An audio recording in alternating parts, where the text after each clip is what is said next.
20 लाख लोगों के लिए नौकरियों की बड़ी खुशखबरी है, आपको बताएंगे। साथ ही 1 अगस्त से मोदी सरकार किन किन लोगों को 10-10 हजार रूपए की मदद देने जा रही है, आपके लिए राहत की बात है। चीन को भी भारत सरकार ने बड़ा झटका दिया है। इसके अलावा भी आपके पास है 1 करोड़ रूपए जीतने का मौका। आखिर किस कंपनी ने एक खास वीडियो कॉन्टेस्ट निकाला है जिसके जरिए आप 1 करोड़ रूपए जीत सकते हैं, पूरी बड़ी खबर आपको विस्तार से बताएंगे। इसके अलावा पाकिस्तान को भी एक बड़ा झटका लगा है। साथ ही दोस्तों राम मंदिर निर्माण को लेकर भूमि पूजन पर भी एक बड़ा अपडेट है। रेल यात्रियों के लिए भी बड़ी खबर है। इसी तरह की बहुत सारी महत्वपूर्ण और इम्पोर्टेंट बड़ी खबरें आज आपको इस वीडियो में जानने मिलने वाली है। बिल्कुल बने रहेगा हमारे साथ इस वीडियो में और एकदम पूरा लास्ट तक जरूर देखते रहेगा। जी हाँ, स्वागत है आप सभी का DLS न्यूज पर एक बार फिर से। आइए दोस्तों बात करते हैं। आज 18 जुलाई 2020 शनिवार हो चुका है और जानेंगे इस वीडियो में आज देश भर की तमाम बड़ी खबरों को। बिना टाइम वेस्ट किए आपको ले चलते हैं पहले अपडेट में, जहां देख पाओगे कि अब आपकी कार में लगेगी हरे रंग की नंबर प्लेट जिस पर पीले रंग से लिखना होगा नंबर। जी हाँ, सरकार ने एक बड़ा फैसला लिया है। दरअसल दोस्तों सरकार ने इलेक्ट्रिक वाहनों को एक खास सहूलियत देने की तैयारी की है और उन्हें पार्किंग और टोल में खास डिस्काउंट भी दिया जा सकता है। अब इन वाहनों की नंबर प्लेट जो है ना वो हरे रंग की होगी इलेक्ट्रिक वाहनों की, और उस पर येलो कलर से टेक्स्ट लिखने पड़ेंगे, अक्सर जो है वो पीले रंग में लिखे जाएंगे। इसके अलावा भी कुछ और नियम है, जैसे कि राजमार्ग मंत्रालय ने एक अधिसूचना में कहा दोस्तों की वाहनों के अस्थायी पंजीकरण की नंबर प्लेट पीले रंग की होगी जिस पर लाल रंग के अक्षर होंगे, जबकि डीलरों के पास रखे वाहनों पर नंबर प्लेट लाल रंग की होगी जिस पर सफेद रंग से अक्षर लिखे होंगे। वहीं 1 अक्टूबर से BS6 4 व्हीलर के लिए नंबर प्लेट पर हरी पट्टी लगाना भी जरूरी होगा ताकि उन वाहनों की आसानी से पहचान हो जाए। तो ये सरकार कार वाहन को लेकर एक नया नियम बनाने जा रही है। चलिए अगली खबर है कि आंगनबाड़ी व आशा कर्मियों को चीनी वायरस से जान चली जाने पर प्रति महीने 7,500 रूपए देगी सरकार। उड़ीसा गवर्नमेंट की तरफ से ये नई स्कीम निकाली गई है। जी हाँ, उड़ीसा सरकार ड्यूटी के दौरान चीनी वायरस से आंगनबाड़ी व आशा कर्मचारियों की जान जाने पर उनके परिवार को 60 साल की उम्र तक हर महीने 7,500 रूपए देगी। तो ये उड़ीसा गवर्नमेंट की तरफ से एक नई स्कीम है पहले। चलिए अगला अपडेट है दोस्तों की CSC सेंटर में होगी 20 लाख डिजिटल कैडेट की नियुक्ति।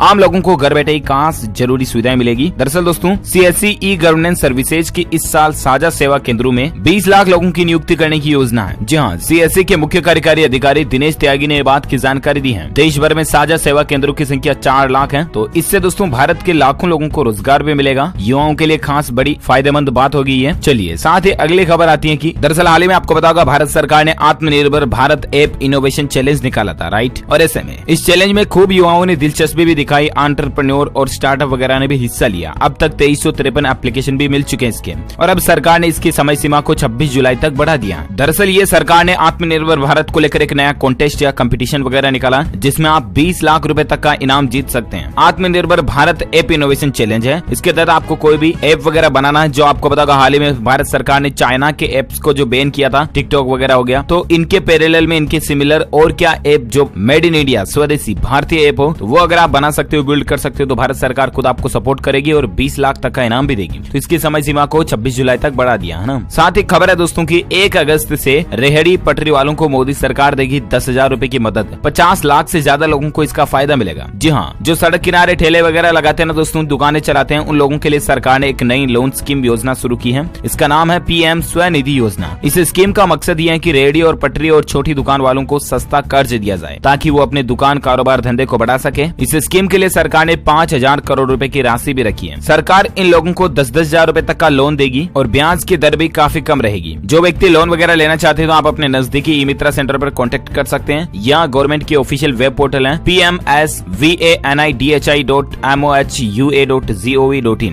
इस पर जाकर के अभी अप्लाई कर सकते हैं। तो ये मोदी सरकार की बहुत ही अच्छी स्कीम है। चलिए साथ ही अगली खबर है दोस्तों की UN में बोले PM मोदी, चीनी वायरस से जंग में हमने यानी कि भारत ने 150 से ज्यादा देशों की मदद की है। जी हाँ, आपको बताओगा कल ही यूनिसेक का सम्मेलन हुआ और उसमें प्रधानमंत्री नरेंद्र मोदी जी ने भारत की तरफ से दुनिया के कई देशों को संबोधित भी किया। उस सम्मेलन में PM मोदी बोले कि चीनी वायरस से जंग को हमने जन आंदोलन बनाया, दूसरे देशों की भी मदद की। इतना ही नहीं दोस्तों, भारत की कामयाबी में ही दुनिया की कामयाबी है, ये भी उनका कहना रहा। उनके भाषण की संबोधन की कुछ खास बातें आपको बताते हैं। चीनी वायरस को लेकर उन्होंने कहा कि सबका साथ और सबका विकास यही भारत की नीति है। सभी देशों को साथ लेकर भारत चलता है। इसके अलावा भी भारत की काफी अच्छी बातें PM मोदी जी ने दुनिया को संबोधित करते हुए बताई। तो ये वाकई में हमारे भारत के लिए बड़े ही गौरव की बात है। अच्छा, इसके अलावा दोस्तों भारत सरकार चीन को भी एक और बड़ा झटका देने जा रही है। अब तक का सबसे बड़ा झटका ये अब FDI नियम सख्त करने जा रही है। जी हाँ, फॉरेन डायरेक्ट इन्वेस्टमेंट के रूल्स को भारत सरकार जो है टाइट करने जा रही है। और दोस्तों सरकार के इस नियम के बाद चीन के सारे प्रोडक्ट पर चीन को ज्यादा टैक्स वगैरह चुकाना पड़ेगा। तो इससे चीन की कमाई जरूर कम हो जाएगी इसके अलावा भी चीन के लिए एक और बड़े झटके की बात यह है कि आईफोन सप्लाई करने वाली कंपनी अब भारत आ रही है। जी हाँ, चीन में आईफोन बनाने वाले पेगाट्रॉन अब भारत में अपना पहला प्लांट लगाने की योजना बना रही है। आईफोन एसी का प्रोडक्शन भारत से शुरू होने जा रहा है, तो ये भी अच्छी बात है भारत के लिए। इसके अलावा भी दोस्तों केट ने भी चीनी मशीनों के उपयोग पर प्रतिबंध लगाने का आग्रह किया। जी हाँ, केट यानी confederation of all India traders जो है ना, भारत के व्यापारिक संगठन का हेड, उसने दोस्तों भारत में चीनी मशीनों के ऊपर बैन लगाने का आग्रह किया सभी इंडस्ट्री वालों से। तो ये भी चीन के लिए एक बड़ा झटका साबित होने जा रहा है। साथ ही अमेजोन कंपनी भी चीन को झटका देते हुए एक बड़ा कदम उठाने जा रही है। जी हाँ, दरअसल अमेजोन जो है ना, वो 10 अगस्त से एक नियम लागू करने जा रही है, जिसके तहत कंट्री ऑफ ओरिजिन यानी कि हर प्रोडक्ट के ऊपर अमेजोन के ऊपर अब ये नाम लिखा हुआ आएगा कि ये प्रोडक्ट किस देश में बना हुआ है, made in India, made by Japan, made by China वगैरह वगैरह, ताकि बायर्स जो है ना वो देख सके कि ये आखिर किस देश का सामान है, मुझे इसे खरीदना है या नहीं। तो इसके बाद भी चीन के सामानों की बिक्री अमेजोन के ऊपर भी काफी कम हो जाएगी। हाल ही में आपको पता होगा सरकार ने भी ई कॉमर्स वगैरह सभी कंपनियों के लिए रूल्स कंपलसरी किया और इसके बाद अमेजोन कंपनी 10 अगस्त से इसको फॉलो करने जा रही है। अच्छी बात है। चलिए अगला अपडेट देख सकते हैं। IIT एडमिशन 2020 को लेकर अपडेट देख सकते हैं कि इस साल 12वीं में न्यूनतम 75% स्कोर होना जरूरी नहीं होगा। अकेले JEE एडवांस क्वालिफाई करने पर ही मिल सकेगा एडमिशन। MHRD मिनिस्टर ने ट्वीट करके बात की जानकारी दी है। जहां इंडियन इंस्टीट्यूट ऑफ टेक्नोलॉजी में एडमिशन के लिए अब 12th के मिनिमम मार्क्स यानी कि न्यूनतम स्कोर की अनिवार्यता को 1 साल के लिए खत्म कर दिया। पहले ये रूल्स था कि जिन स्टूडेंट्स के 75% से अबव मार्क्स होते थे तभी उन स्टूडेंट्स को एडमिशन दिया जाता था, राइट। लेकिन अब इस बार ये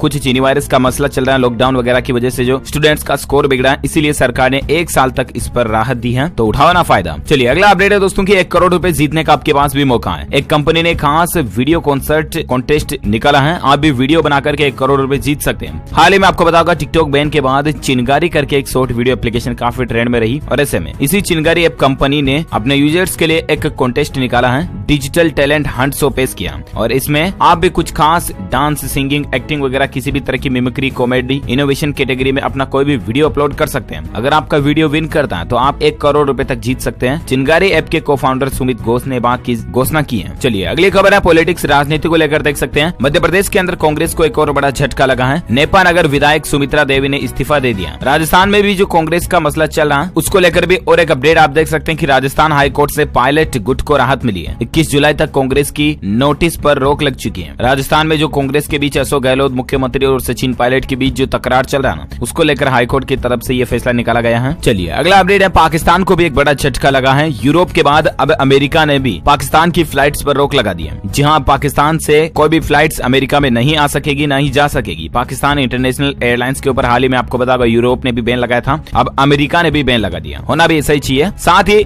बात करें आज के मौसम समाचार को लेकर, खबर देख पा रहे होंगे कि असम में बाढ़ का कहर चल रहा है। तकरीबन 36 लाख लोग इससे प्रभावित हैं। 5 लोगों की और जान जाने की खबर है। असम के अलावा दोस्तों बिहार राज्य में भी चीनी वायरस की महामारी का मसला तो चल ही रहा, लेकिन अब लोगों के ऊपर बाढ़ का खतरा भी मंडरा रहा। कई सारी नदियां खतरे के निशान से ऊपर बह रही हैं और कई इलाकों में पानी घुस चुका। मौसम विभाग ने भी इसको लेकर चेतावनी दी है। इसके अलावा भी बात करें कि अगले 24 से 48 घंटों के दौरान भारत के कौन कौन से राज्यों में भारी बारिश की चेतावनी दी गई है, तो उत्तर प्रदेश समेत देश के कई राज्यों में भारी बारिश की आशंका है। राजधानी दिल्ली में भी बादल बरस सकते हैं। इसके अलावा भी कोंकण, गोवा, उत्तराखंड, उत्तर प्रदेश, असम, मेघालय, अरुणाचल प्रदेश और उत्तरी तटीय आंध्र प्रदेश में भी मध्यम बारिश हो सकती है। साथ ही जम्मू कश्मीर, हिमाचल प्रदेश, गिलगित बाल्टिस्तान, मुजफ्फराबाद, उत्तर प्रदेश, उत्तरी बिहार, गंगेय पश्चिम बंगाल, उड़ीसा, मध्य प्रदेश, गुजरात, राजस्थान, तेलंगाना, पंजाब, हरियाणा और दिल्ली के भी कुछ हिस्सों में मध्यम बारिश की संभावना है। झारखंड और पूर्वी राजस्थान में भी हल्की फुल्की बारिश हो सकती है। तो ये रहे आज के मौसम समाचार। वहीं बात करें सराफा बाजार में सोने चांदी के क्या रेट चल रहे हैं, तो सोने की कीमतों में 23 रुपए की गिरावट आई और उसके बाद सोने का रेट 48,750 रुपए प्रति 10 ग्राम चल रहा है। वहीं चांदी में 335 रुपए की गिरावट के साथ 52,275 रुपए प्रति किलोग्राम चांदी का रेट चल रहा है। वहीं बात करें अब चीनी वायरस के मसले को लेकर क्या नए अपडेट चल रहे हैं, तो दोस्तों बच्चन परिवार में अमिताभ बच्चन और अभिषेक बच्चन के बाद अब ऐश्वर्या और आराध्या को भी नानावटी हॉस्पिटल में भर्ती कराया गया। हल्का बुखार आने के बाद चिंता में परिजन पड़ गए और उनका इलाज चल रहा है। जल्द ही उनके स्वस्थ होने की कामना करते हैं हम। अच्छा, इसके अलावा भी अगर आप घरों में ही रहते हैं ना 24 घंटे, तो आपके लिए एक बेहद महत्वपूर्ण जानकारी वाली खबर देख सकते हैं कि विटामिन डी जो है ना इम्यूनिटी के लिए बेहद जरूरी है। हालांकि इसका चीनी वायरस की इस महामारी से कोई कनेक्शन नहीं है, लेकिन फिर भी वैज्ञानिकों और डॉक्टर्स का एक कहना होता है दोस्तों कि जो लोग घर से बाहर नहीं निकल रहे हैं या जो लोग क्वारंटीन वगैरह में होम सेंटर पर रह रहे हैं ना, जिनकी त्वचा भूरी या ज्यादा काली है या जो लोग हमेशा कपड़ों से ढके रहते हैं, उनको थोड़ी देर जरूर धूप में निकलना चाहिए, क्योंकि धूप से आपकी बॉडी विटामिन डी क्रिएट करती है जो कि हमारे शरीर की इम्यूनिटी के लिए बेहद जरूरी होता है। तो थोड़ा बहुत धूप में जरूर घूमिएगा आप भी। साथ ही अपडेट देख सकते हैं कि 375 वॉलंटियर्स पर अब चीनी वायरस के वैक्सीन का ह्यूमन ट्रायल हो चुका। भारत बायोटेक बोली कि हमें गर्व है। जी हाँ दोस्तों, भारत में तैयार हुई पहली स्वदेशी वैक्सीन का ट्रायल पूरा हो चुका। हालांकि इस ट्रायल के नतीजे क्या रहते हैं, अपडेट आने के बाद मैं आपको बताऊंगा कि भारत में जो वैक्सीन बनी इसके ट्रायल में कितनी सफलता भारत को मिलती है। पहले ट्रायल के नतीजे आने पर मैं आपको DLS न्यूज के ऊपर बता दूंगा। फिलहाल आप अगली खबर देख सकते हैं कि चीनी वायरस से बचने के लिए सिर्फ मास्क और सोशल डिस्टेंसिंग ही काफी नहीं है, आपको अपनी कुछ आदतों में बदलाव लाना पड़ेगा ताकि आप ज्यादा बेहतर सुरक्षित रह सकेंगे। जहाँ वैज्ञानिकों के एक रिसर्च के मुताबिक 76% भारतीय जो है ना वो मास्क पहन रहे हैं, लेकिन फिर भी आपको पता होगा आए दिन चीनी वायरस के मामले बढ़ते जा रहे हैं। हाल ही के ताजा आंकड़ों की भी अगर बात करें तो अभी भारत में अब तक टोटल जान जाने वाले लोगों की संख्या 26,281 से भी ज्यादा हो चुकी है। जहाँ भारत में पिछले 24 घंटों के दौरान ही 33,000-34,000 समथिंग नए मामले देखे गए और उसके बाद भारत में चीनी वायरस से संक्रमित कुल लोगों की संख्या 10,40,000 के आसपास पहुंच चुकी है। हालांकि जिसमें से तकरीबन 3.5 लाख लोग एक्टिव केस है, यानी कि जिनका इलाज चल रहा, बल्कि 6,54,000 से ज्यादा लोग रिकवर्ड हो चुके हैं, यानी ठीक हो चुके हैं, उन्हें हॉस्पिटल से छुट्टी मिल चुकी है। वहीं भारत में टोटल जान जाने वाले लोगों की संख्या का आंकड़ा 26,285 से भी ऊपर पहुंच चुका है। तो ये तो रहा दोस्तों भारत का ताजा आंकड़ा। अच्छा, मैं आपको जैसा कि बता रहा था कि लगातार आंकड़े बढ़ते जा रहे हैं और इसमें आपको कुछ खास बातें ध्यान रखनी पड़ेगी, जैसे कि छोटे समारोह में अगर आप शामिल होना चाहते तो हो सकते हैं, लेकिन बड़े समारोह में शादी ब्याह वगैरह इसमें ज्यादा लोगों को एक साथ इकट्ठा ना करें, बाहर खाने की आदत ना डालें, ऑनलाइन क्लासेज को ज्वाइन करें, एजुकेशन और फिटनेस के लिए आप जितना हो सके घर पर ही काम करें, होम तरीके ही अपनाएं, फाइनेंशियल प्लानिंग भी आप जरूर रखें, जैसे कि कोई मेडिकल पॉलिसी वगैरह ले लें। इसके अलावा लोगों के संपर्क में कमी रखें। तो इन कुछ बातों का ध्यान रखें ताकि आप ज्यादा सुरक्षित रह पाएं। साथ ही दोस्तों ओरिएंट इलेक्ट्रिक कंपनी ने एक नया यूवी सैनिटेक लॉन्च किया है। कंपनी का दावा है कि अल्ट्रावायलेट लाइट से 4 मिनट में ये चीनी वायरस को खत्म कर सकती है। ये एक बॉक्स नुमा होगा जिसमें आप किसी भी सामान वगैरह को रख करके उसको एज ए सैनिटाइज कर सकते हैं। तो ये भी एक मार्केट में नया प्रोडक्ट है। साथ ही खबर है दोस्तों की सावधान, आज से ही फिटनेस पर लग जाए मोटे और भारी पुलिसकर्मी, वरना चली जाएगी नौकरी। जहाँ देश की रक्षा कर रहे पुलिस कर्मियों के मोटे होने पर कई बार सुप्रीम कोर्ट भी फटकार लगा चुका है, राइट। और वहीं अब भुवनेश्वर कटक कमिश्नरेट पुलिस में मोटे एवं जरूरत से ज्यादा वजन वाले पुलिस कर्मियों के लिए एक फरमान जारी किया गया और इसमें कहा गया कि जिन पुलिस कर्मियों का वजन बढ़ा हुआ उन्हें इसे नियंत्रित करना पड़ेगा, अगर नहीं करते हैं तो उन पर कार्रवाई की जाएगी, यहाँ तक कि उनको नौकरी भी गंवानी पड़ सकती है। अच्छा दोस्तों, जब बात हो रही पुलिस कर्मियों की ना, तो मैं आपको और एक अपडेट बताता हूँ। हरियाणा के गुड़गांव जिले में पुलिस कर्मियों को एक राहत दी गई है। अब उनकी ड्यूटी सिर्फ 8 घंटे की ही होगी, साप्ताहिक अवकाश भी मिलेगा।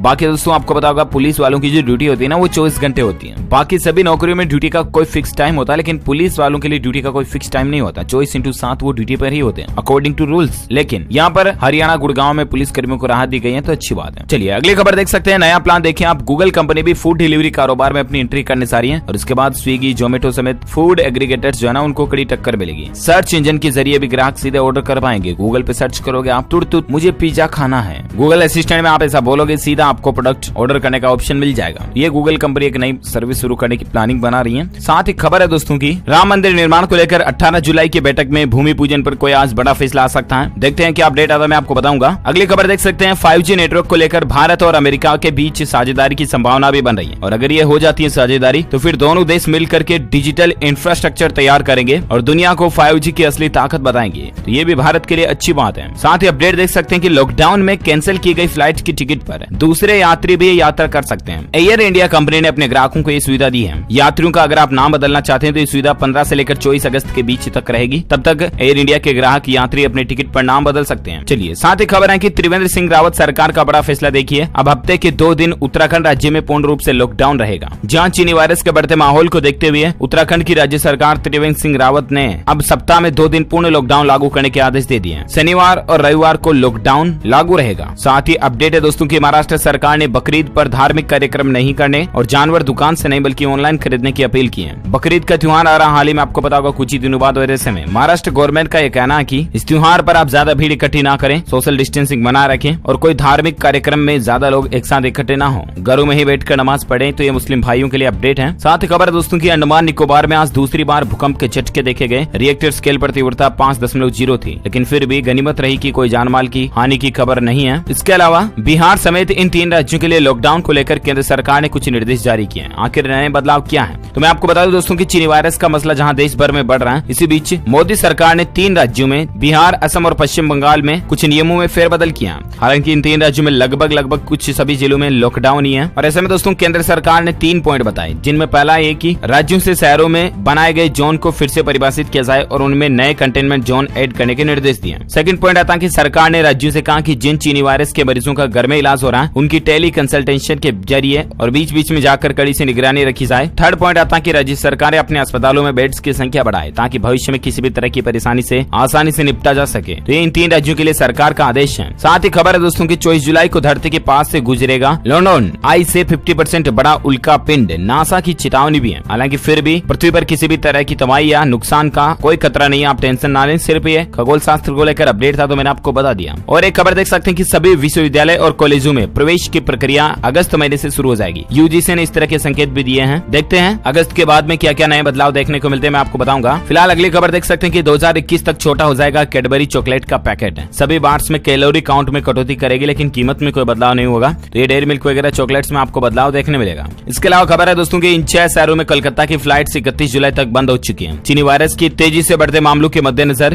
दिल्ली सहित 6 शहरों में कोलकाता के यात्रियों के लिए उड़ानों पर प्रतिबंध 31 जुलाई तक बढ़ गया। नेताजी सुभाष चंद्र बोस अंतर्राष्ट्रीय हवाई अड्डा ने ट्वीट करके बताया दोस्तों की दिल्ली, मुंबई, पुणे, चेन्नई, नागपुर और अहमदाबाद से कोलकाता हवाई अड्डा आने वाली उड़ानों पर बैन 31 जुलाई तक बढ़ा दिया, यानी कि प्रतिबंध लागू रहेगा 31 जुलाई तक, ठीक है ना। साथ ही खबर है कि प्रधानमंत्री फसल बीमा योजना में भी कुछ बदलाव किए गए। 24 जुलाई तक किसानों को देना होगा पत्र। जी हाँ, गवर्नमेंट की जो प्रधानमंत्री फसल बीमा योजना चलती है उसमें कुछ बदलाव किए हैं। ये नए बदलाव खरीफ फसल 2020 से लागू हो चुके हैं, जिसके तहत अब कृषि कार्ड धारक किसान अपनी फसल का बीमा स्वेच्छा से करवा सकते हैं। इसके अलावा जो किसान इस योजना के तहत खरीफ फसल का बीमा नहीं करवाना चाहते हैं ना, तो उन्हें 24 जुलाई तक अपने संबंधित बैंक शाखा में जाकर के ऑप्ट आउट फॉर्म भरकर जमा करवाना होगा कि उन्हें बीमा नहीं करवाना। तो ये किसान भाइयों के लिए अपडेट है। चलिए अगला अपडेट है कि अब इन 4 स्टेशनों पर रेलवे प्राइवेटाइजेशन करने जा रहा है। आपको काफी आधुनिक सुविधाएं एडवांस टेक्नोलॉजी वाली मिलेगी। लग्जरी रेलवे स्टेशन देखने मिलेंगे आपको। कौन कौन से? नागपुर, ग्वालियर, चंडीगढ़ और साबरमती स्टेशन ये प्राइवेट होने जा रहे हैं, है ना। अच्छा, इसके अलावा एक खबर है दोस्तों की 31 दिसंबर तक लोन मोराटोरियम की सुविधा भी बढ़ सकती है। गवर्नमेंट और आरबीआई के बीच इस तरह की बातचीत हलचल चल रही है। देखते हैं फाइनल फैसला और डिसीजन क्या रहता है, मैं आपको बताऊंगा। फिलहाल अगली खबर देख सकते हैं। रेल यात्रियों के लिए एक और बड़ी खबर है कि आसानी से मिलेगा कंफर्म टिकट। रेलवे ने इससे जुड़े एक नए प्लान के बारे में बताया। जी हाँ, जरा ध्यान से और ठंडे दिमाग से समझिएगा। दरअसल दोस्तों रेलवे बोर्ड के चेयरमैन ने कहा कि अगले 3 से 4 साल में है ना, भारतीय रेलवे पैसेंजर ट्रेन और फ्रेट ट्रेन को ऑन डिमांड चलाने में सक्षम होगा। सीधा मतलब ये दोस्तों की आम यात्रियों को ट्रेन में सफर करने के लिए किसी भी तरह के वेटिंग टिकट की जरूरत नहीं होगी। और जब जरूरत ही नहीं होगी तो जब चाहे तब आसानी से जब ट्रेन में सफर करना हो कर सकेंगे और इमीडिएटली एज ए ट्रेन में टिकट बुक किया जा सकेगा। ऐसा सिस्टम हो जाएगा ना। अच्छा, इसके अलावा खबर है कि अटके प्रोजेक्ट्स के घर खरीदारों के सपने को पूरा करेगी ये कंपनी। लॉन्च की प्रॉपर्टी स्वैप स्कीम। जी हाँ, संपत्ति ब्रोकरेज कंपनी जो है ना, investors clinical real estate sector की अटके परियोजनाओं को निवेशकों के घर को पूरा करने में करेगी। कंपनी ने इसके लिए राष्ट्रीय राजधानी क्षेत्र एनसीआर की 4 रियल एस्टेट कंपनियों से भी करार किया। तो ये भी अच्छी बात है। साथ ही खबर देख सकते हैं कि HCL की नई चेयरपर्सन बन चुकी है रोशनी नाडर। देश की सबसे अमीर महिला है, जो कि 100 सबसे ताकतवर महिलाओं की लिस्ट में भी शामिल हो चुकी है। HCL के सारे स्ट्रेटेजिक फैसले वे ही लेती रही है। और ये जो आप देख पा रहे होंगे, रोशनी नाडर नई HCL की चेयरमैन बन चुकी है। पहले इनके पिताश्री थे, उन्होंने खुद इस्तीफा दे दिया। ओके दोस्तों, तो इसी कड़ी में आज दिन भर की तमाम बड़ी खबरें, मुख्य समाचार, टुडे ब्रेकिंग न्यूज का अपडेट वीडियो फिनिश होता है। और हाँ, आप मुझे नीचे कमेंट करके बताना दोस्तों जरूर कि हमारा देश भारत है अभी इस चीनी वायरस की महामारी के कुल संक्रमित मामलों की संख्या में दुनिया में कौन से नंबर का देश चल रहा है। भारत का कौन सा नंबर है? जो लोग इसका सही जवाब इस वीडियो के नीचे कमेंट बॉक्स में देंगे ना, वो रैंडमली पिक किए जाएंगे हमारी DLS न्यूज टीम की तरफ से। और आप जीत सकते हैं एक शानदार सरप्राइज गिफ्ट, जो कि गिव अवे के रूप में आप तक पहुंचा दिया जाएगा। साथ ही दोस्तों, अगर आपको ये वीडियो अच्छा लगा तो इसे लाइक करना, ज्यादा से ज्यादा लाइक करके अपने दोस्तों के साथ फेसबुक और व्हाट्सएप पर भी शेयर करना। और हाँ, अगर आप DLS न्यूज चैनल पर पहली बार आए ना, तो चैनल को सब्सक्राइब करके बेल आइकन जरूर दबा देना, ताकि आपको रोजाना के ताजा अपडेट्स तुरंत आपके मोबाइल पर मिलते रहेंगे। Thank you, take care, good bye, जय हिंद, जय भारत, वंदे मातरम।